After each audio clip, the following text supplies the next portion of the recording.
अन्नदाता अन्नदाता, नीत तुम्हारा अन्नदाता। पग पग पर है संग तुम्हारे अन्नदाता। लहू किसानों का बन के पसीना सींचता है धरती का सीना। मेहनत का तेरी हक दिलवाने, नई तकनीक नई खोज बताने। पशुधन को गुणवान बनाना, पौध सुरक्षा को सिखलाना, खेती के सब गुर समझाने, भारत का सरताज बनाने। आठों पहर है संग तुम्हारे अन्नदाता अन्नदाता। नमस्कार, मैं हूं रचा शर्मा। आप सभी दर्शकों का अन्नदाता कार्यक्रम में स्वागत करती हूं। किसान का जीवन बहुत मुश्किल होता है। वो अपने खेतों में लंबे समय तक काम करता है, उसका ध्यान सदैव फसल में ही लगा रहता है। वो अपनी कड़ी मेहनत की ताकत पर अपना जीवन व्यतीत करते हैं। ऐसे ही किसानों की प्रगति के लिए हम खेती बाड़ी से जुड़ी कुछ महत्वपूर्ण जानकारियां आप तक लाते हैं। हर रोज सुबह आपके सामने हाजिर होते हैं। तो चलिए कार्यक्रम शुरू करते हैं और सबसे पहले देखते हैं क्या है आज के अन्नदाता में। आम का नया बाग लगाने की उन्नत तकनीक।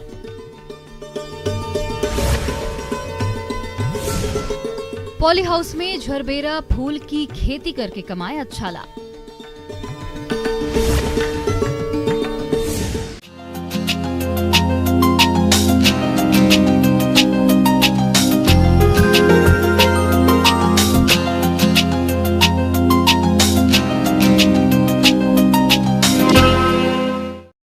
आम के बाग हमारे राज्य में सभी क्षेत्रों में देखे जा सकते हैं और हमारे जिन किसानों ने इसका नया बाग लगाने के लिए रेखांकन करके गड्ढों की खुदाई कर दी थी, उनके लिए वर्तमान समय आम के पौधे लगाने के लिए उचित है। तो आम के पौधों का वैज्ञानिक तरीके से रोपण कैसे करें, इस बारे में जानकारी के लिए मिलते हैं बिरसा कृषि विश्वविद्यालय रांची के विषय विशेषज्ञ डॉक्टर अरुण कुमार तिवारी से।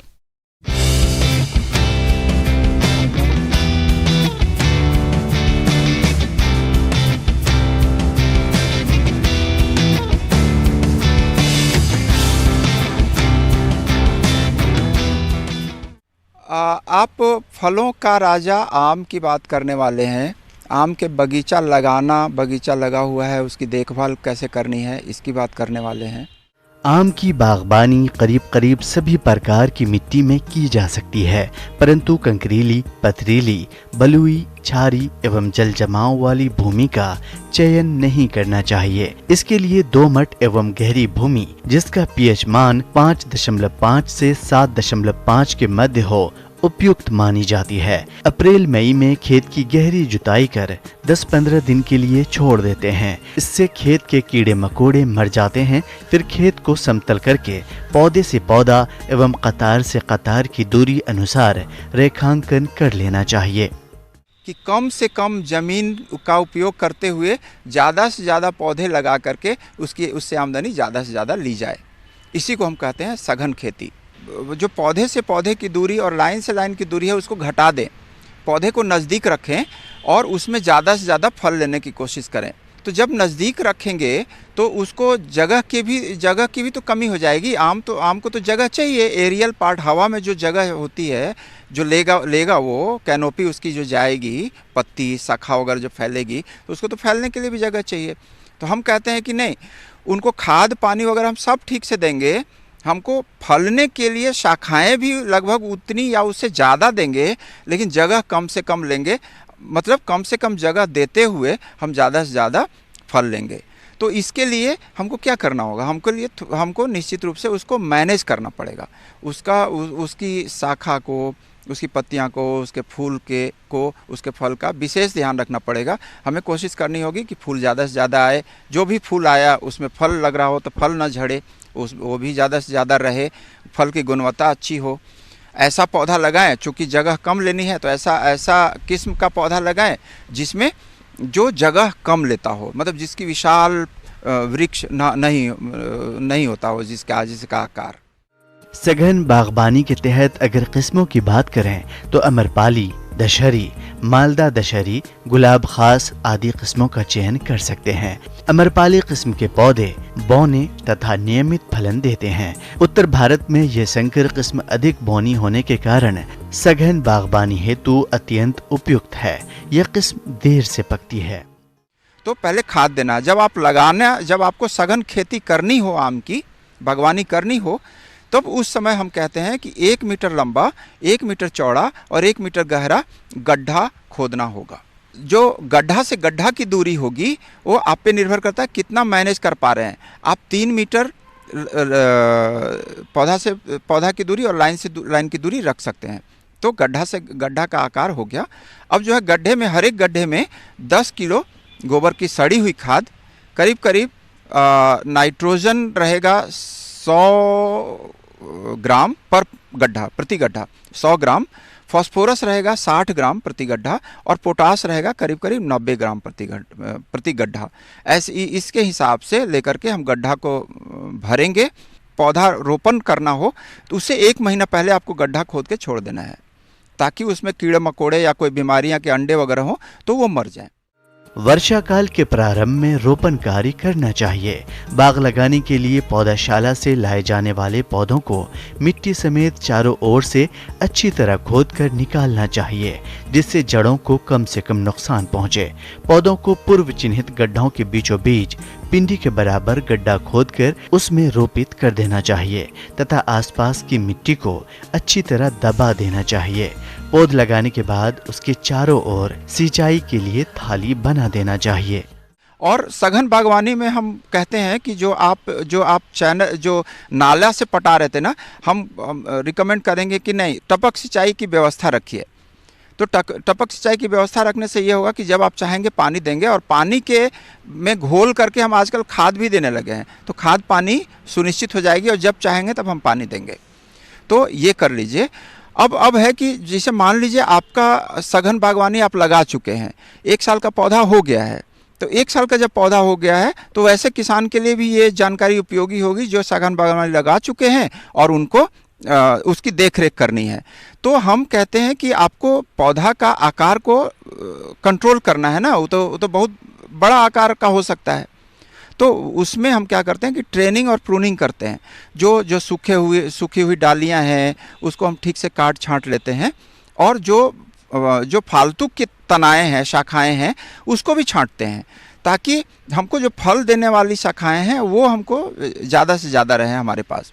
दूसरी बात कि उसका जो ओवरऑल आकार होगा, हवा में जो आकार होगा वो गोलाई लिए हुआ, ऐसा नहीं कि एक टहनी बिल्कुल दाएं भाग गई, दूसरी टहनी बाएं भाग गई, उत्तर या दक्षिण दिशा में चली गई और बीच में खाली है, ऐसा नहीं। हम सघन जो हवा में जो जा रही है पत्तियां और शाखाएं, वो भी सघन रूप से हों। चलिए अब रुक करते हैं अगली कड़ी की ओर। झरबेरा फूल की बढ़ती मांग को देखते हुए हमारे प्रदेश के किसान इसकी खेती पॉली हाउस में कर रहे हैं, लेकिन अच्छा लाभ वही प्राप्त कर पाते हैं जो इसकी खेती वैज्ञानिक तकनीकों को ध्यान में रखकर करते हैं। इसलिए अगर आप पॉली हाउस में झरबेरा फूल की खेती करना चाहते हैं तो किस तरह से करें झरबेरा की खेती, आइए जानते हैं विषय विशेषज्ञ सूची गंगवार से।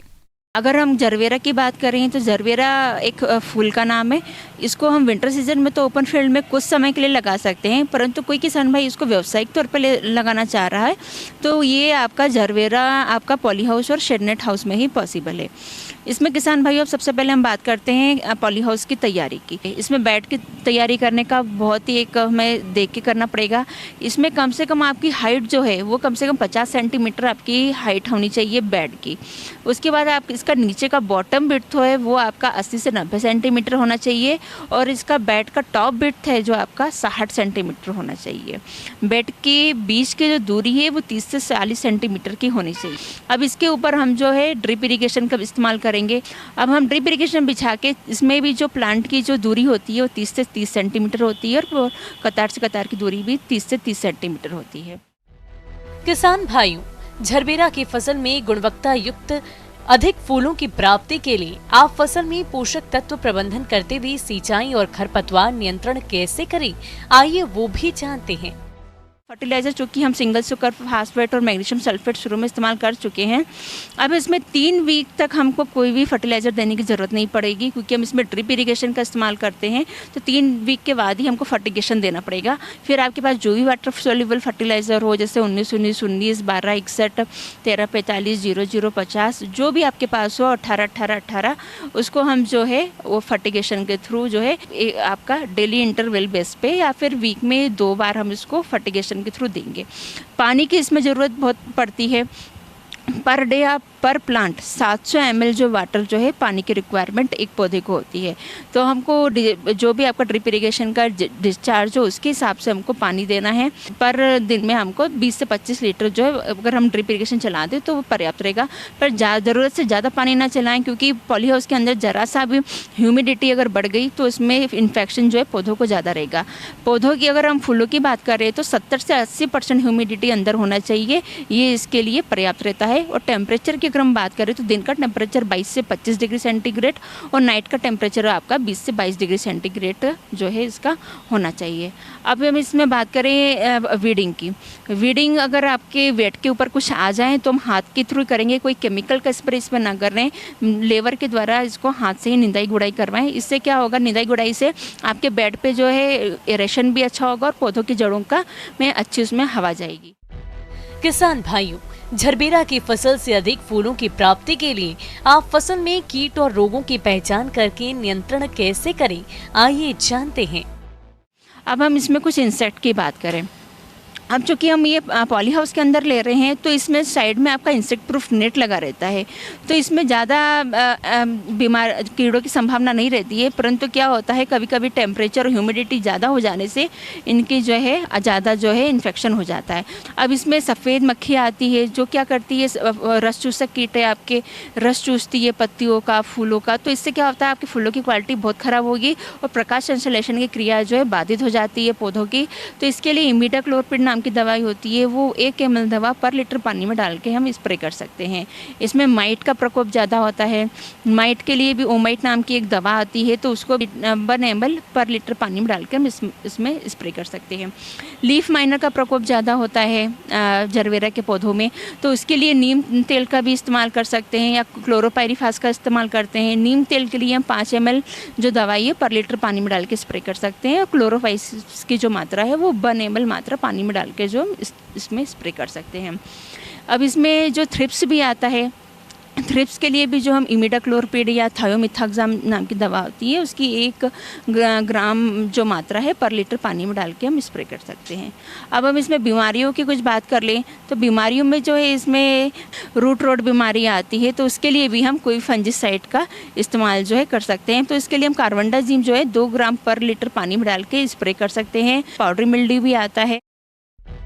भभूतिया रोग के कारण झरबेरा की पत्तियों, फूलों पर सफेद और भूरा पाउडर जैसा जमा हो जाता है, जिसकी वजह से पौधा अपना भोजन नहीं बना पाते और फसल कमजोर होने से फूलों का उत्पादन तो घटता ही है, साथ ही साथ फूलों की गुणवत्ता भी खराब हो जाती है। इसलिए आप इस रोग के नियंत्रण के लिए घुलनशील गंधक की 3 ग्राम मात्रा को प्रति लीटर पानी में घोलकर फसल पर छिड़काव करें, जिससे कि इस रोग का नियंत्रण आसानी से हो जाता है। अब इसकी हम बात कर ले तुड़ाई की। किसान भाई, इसमें तुड़ाई का बहुत ज़्यादा झरबेरा में महत्व है। हमको इसकी तुड़ाई बहुत सावधानी पूर्वक करना चाहिए। हमें ऐसा नहीं कि फूल जब आपके लग गए हों तो फूल को हमें खींच लिया। इससे क्या होता है कि आपका कभी कभी पौधे की उखड़ने की संभावना बहुत ज़्यादा बढ़ जाती है। इसलिए किसान भाई थोड़ा सा पौधों को हाथ से पकड़ लें और एक हाथ से पौधों को पकड़ें और हल्का सा गोल गोल घुमा लें, तो अपने आप जो फूल आपके हाथ में टूट के आ जाएगा। और आपका फूल पूरा खिला हुआ होना चाहिए, तभी उसकी जो है यही जो क्वालिटी रहती है और तभी आपको वो फूल मार्केट में अच्छा बिकेगा। अब इसको अगर हमें दूरस्थ मार्केट में बेचना है तो सबसे पहले तोड़ के हमको फूल जो है एक बकेट में बाल्टी ले ले, उसमें पानी भरें आधा और उसमें फूलों को डालते जाएं। और उसमें क्या करना है, अगर हमें दूरस्थ मार्केट में भेजने हैं तो इसके फूलों पे सफ़ेद कलर की पन्नियाँ आती हैं, वो इसकी पन्नियाँ चढ़ा दें ताकि इसके फूल की क्वालिटी ख़राब ना हो। और इसके 8 से 10 स्टेम को रबर बैंड से बांध के जो है अच्छे से जो कार्टून होते हैं, गत्ते होते हैं, उसमें पैक करके हम दूरस्थ मार्केट में भेज सकते हैं। इस तरीके से ये फूल जो है आपके 10 से 12 दिन तक ताज़े बने रहते हैं, ये मुरझाते हैं आपके। हैं अगली प्रस्तुति की ओर। खेती में कम लागत में अधिक मुनाफा और गुणवत्ता युक्त पैदावार को देखते हुए आजकल किसानों का रुझान जैविक खेती की तरफ बढ़ रहा है और जैविक खेती में किसान विभिन्न खादों का प्रयोग करते हैं, जिसमें जीवामृत एक बहुत ही महत्वपूर्ण है। साथ ही इस जीवामृत द्वारा कई प्रकार के कीटों का नियंत्रण आसानी से कर सकते हैं और इसी लाभ को देखते हुए जो किसान जीवामृत बनाना चाहते हैं तो आप किस प्रकार से बनाएं जीवामृत, आइए इस बारे में जानते हैं एक विषय विशेषज्ञ टीपी सिंह से।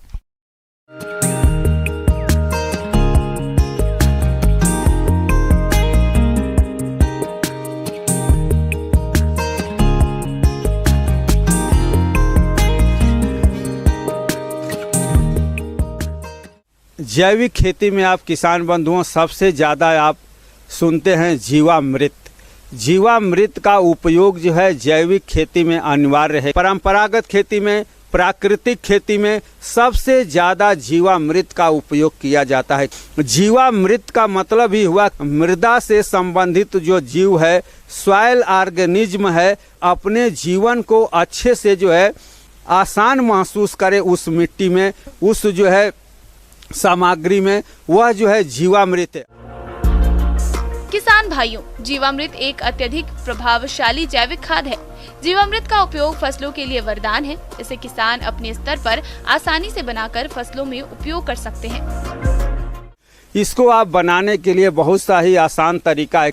आप एक जो है 200 लीटर का ड्रम लीजिए, उसमें आप जो है 200 लीटर से थोड़ा कम जो है उसमें आप पानी डालिए और उसमें जो है आप 10 लीटर देसी गाय का गोमूत्र डालिए और आप जो है 5 किलो देसी गाय का गोबर आप डालिए, 2 किलो आप जो है बेसन लीजिए, 2 किलो आप गुड़ लीजिए और 1 किलो आप जो है बरगद या पीपल के नीचे की मिट्टी आप लीजिए। तो इस तरह से 200 लीटर से थोड़ा सा पानी कम रख करके आप इन सारी सामग्रियों को आप जो है, जो मैं आपको बताया हूँ कि इनको डालने के बाद 10 से 15 दिन तक किसान बंधुओं घड़ी के दिशा में और घड़ी के विपरीत दिशा में आप इसको जो है हिलाते रहिए। 15 दिन आप जो है जैसे ही आप जो एक डंडे के सहायता से जब आप इसको आप घुमाएंगे तो ये जो है आपका जीवामृत जो है तैयार हो जाएगा। जीवामृत का उपयोग किसान बागवानी, सब्जियों और खाद्यान्न फसलों में आसानी से कर सकते हैं। जीवामृत के प्रयोग से फसलों की वृद्धि और विकास तो अच्छी होती है, साथ ही फसलों में आने वाली कई प्रकार की समस्याओं से भी छुटकारा मिलता है और फसलों से गुणवत्ता युक्त अधिक उत्पादन मिलता है। अब इसको क्या करना है किसान बंधु, जब ये 15 दिन बाद आपका जीवामृत तैयार हो जाए किसान बंधु, इसको आप जो है 21-21 दिन पर अपने खेत में आप जो है उपयोग में लेते रहें। 200 लीटर जीवामृत आपका जो है 1 एकड़ जो है जमीन के लिए पर्याप्त है। 1 एकड़ जमीन में आप इसको जो है इसको फव्वारा के माध्यम से या आप जो है आप इसको स्प्रे के माध्यम से, जैसे भी हो आप इसको जो है किसी भी तरीके से आप इसको अपने खेत में आप 200 लीटर को आप जो है बहा दीजिए। जीवामृत का फसलों में उपयोग करके जहरीले रसायनों से बच सकते हैं और इस जीवामृत को काफी कम खर्च में आसानी से बनाया जा सकता है, जिससे किसानों को लागत खर्च में भी काफी कमी आती है।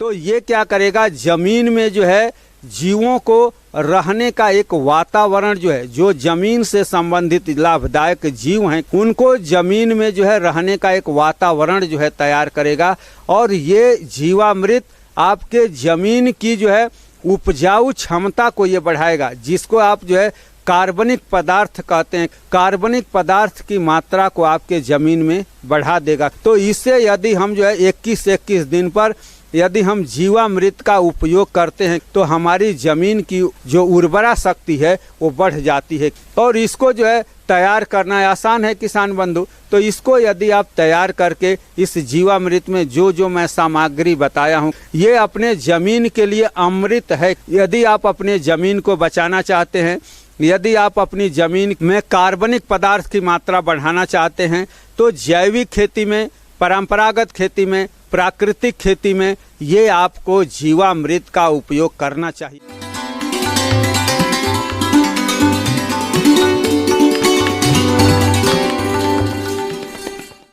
अन्नदाता हेल्पलाइन निःशुल्क फोन संपर्क सेवा के माध्यम से आपके द्वारा पूछे गए प्रश्नों में से एक या दो महत्वपूर्ण प्रश्न को हम अपने कार्यक्रम में शामिल करते हैं। इसी के तहत आज का चयनित प्रश्न और उसका जवाब इस प्रकार है। अन्नदाता निःशुल्क फोन संपर्क सेवा के माध्यम से पूछे गए प्रश्नों में से आज हमने जिस प्रश्न को कार्यक्रम में शामिल किया है उसे पूछा है ग्राम बारडीह, जिला रांची के कृषक रत्नेश महतो ने। आप लाख की फसल में कीट नियंत्रण और जरूरी प्रबंधन कार्यों के बारे में जानकारी चाहते हैं, तो रत्नेश महतो जी, आपकी जानकारी के लिए प्रस्तुत है कार्यक्रम का ये अंश। समसामयिक गतिविधियां लाख के फसल में जो है उसको कैसे कैसे अभी उसका प्रावधान करना चाहिए, उसी बारे में आज हम चर्चा करेंगे। किसान भाइयों, बीहन लाख से शिशु कीट निकल जाने के बाद बंदी लाख डंठलों को फूकी कहते हैं। शिशु कीट के बीहन लाख से निकल जाने के बाद डंठलों को पेड़ से हटा लेना चाहिए, क्योंकि इसमें मौजूद शत्रु कीट बीहन लाख से जन्मे शिशुओं पर आक्रमण करना शुरू कर देते हैं। फुंकी में शत्रु कीट रहते हैं और शत्रु कीट हम अगर फुंकी को ज़्यादा दिन बांध के रखते हैं तो उससे शत्रु कीट निर्गमन होके आपके लाख के फसल में आते हैं और वो फसल को ख़राब करते हैं। तो इसीलिए आपको फुंकी को निकाल देना ज़रूरी होता है। जो लोग फुंकी को रख रखाव या उसका स्टोरेज करना चाहते हैं वो लोग ध्यान दें कि काला तितली करके एक कीड़ा है जो कि इसका स्टोरेज हाउस में या उसका जो भंडारण करते हैं उस वहाँ पर लाख को खोखला कर देता है एवं उसका हानि पहुँचाता है। तो किसान भाई उसका भी ध्यान दें।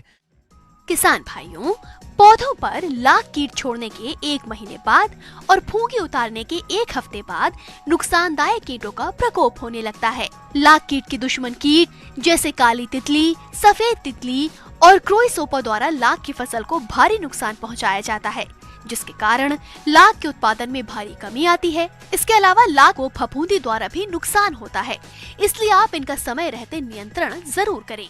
लाख का फसल शत्रु कीट से सुरक्षित हो, इसीलिए हमको कीटनाशक का छिड़काव करना बहुत ज़रूरी होता है। आपका लाख का फसल में अभी जैसे कुसमी लाख का फसल है तो उसमें बिहन लाख बांधने का 30 से 35 दिन बाद पहला छिड़काव, 60 से 65 दिन के बाद दूसरा छिड़काव एवं 90 से 95 दिन के बाद तीसरा छिड़काव करना बहुत ज़रूरी है। नर कीड़ा जब निकलता है किसान भाई ध्यान दे कि उस टाइम छिड़काव नहीं करना है, क्योंकि उससे नर कीड़ा मर जाता है और इससे लाख की फसल में क्षति सहना पड़ता है। अगर आपका कुसमी लाह है तो उसके लिए इंडोक्साकार्ब एक दवाई है जो कि ईसाकार्ब के नाम में बाजार में उपलब्ध है। वो ईसाकार्ब का दवाई को 0.7 ml प्रति लीटर पानी में का घोल प्रस्तुत करके छिड़काव करना पड़ेगा। अगर आप रंगीनी लाह ले रहे हैं तो उसके लिए आपको फिप्रोनिल का दवाई जो कि बाजार में रिजेंट के नाम पर उपलब्ध किया जाता है, उसका 1.5 ml प्रति लीटर पानी यानी 10 लीटर पानी में आपको 15 ml का घोल प्रस्तुत करके उसको छिड़काव करना होता है। तीसरा चीज़ है, आप जैसे अभी गर्मी बहुत बढ़ गई है, इसके लिए लाह का कीड़ा मरने लगते हैं, इसलिए आप सीधा सादा पानी को लेकर के सुबह और शाम को लाह के फसल में छिड़काव कर सकते हैं। और एक चीज़ है कि कहीं कहीं जगह देखा गया है कि कुहासे के चलते फफूंद भी लग गया था। फफूंद नाशक इसी के लिए आपको उपयोग करना है, उसका छिड़काव करना है। जो एक बाजार में उपलब्ध हो रहा है हेक्साकोनाजोल करके, उसको आप 1 लीटर पानी में 1 ml यानी अगर 10 लीटर का बाल्टी का पानी ले रहे हैं तो उसमें 10 ml उस दवाई डाल के उसका घोल बना के छिड़काव कर सकते हैं।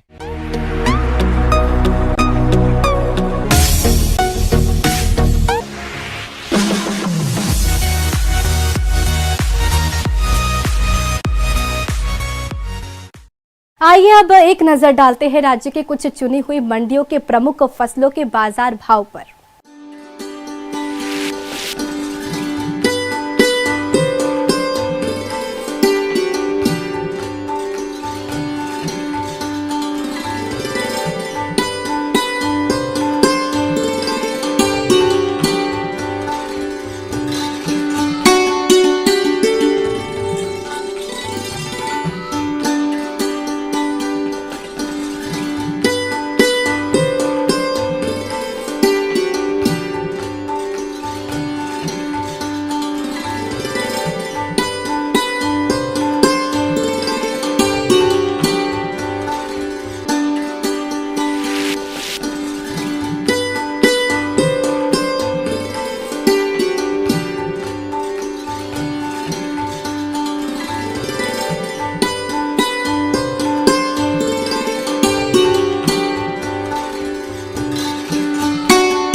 किसान भाइयों, अन्नदाता आपकी सेवा के लिए संकल्परत है। कृषि संबंधित समस्या और सुझावों के लिए आप हमें इस पते पर संपर्क भी कर सकते हैं। प्रोड्यूसर अन्नदाता, news 18 Bihar Jharkhand, Ramoji film city Hyderabad 501512। साथ ही आप हमें ईमेल भी कर सकते हैं। हमारा ईमेल है p18annadatabihar@nw18.com। इसके अतिरिक्त आप हमें निशुल्क हेल्पलाइन नंबर 180088921663 पर सोमवार से शनिवार सुबह 10 से शाम 4 बजे के बीच संपर्क कर सकते हैं। किसान भाइयों, अब समय हो रहा है आपसे विदा लेने का, तो हमारी अन्नदाता टीम को दीजिए इजाजत। कल फिर आपसे होगी मुलाकात कृषि संबंधित कुछ और महत्वपूर्ण जानकारियों के साथ। नमस्कार।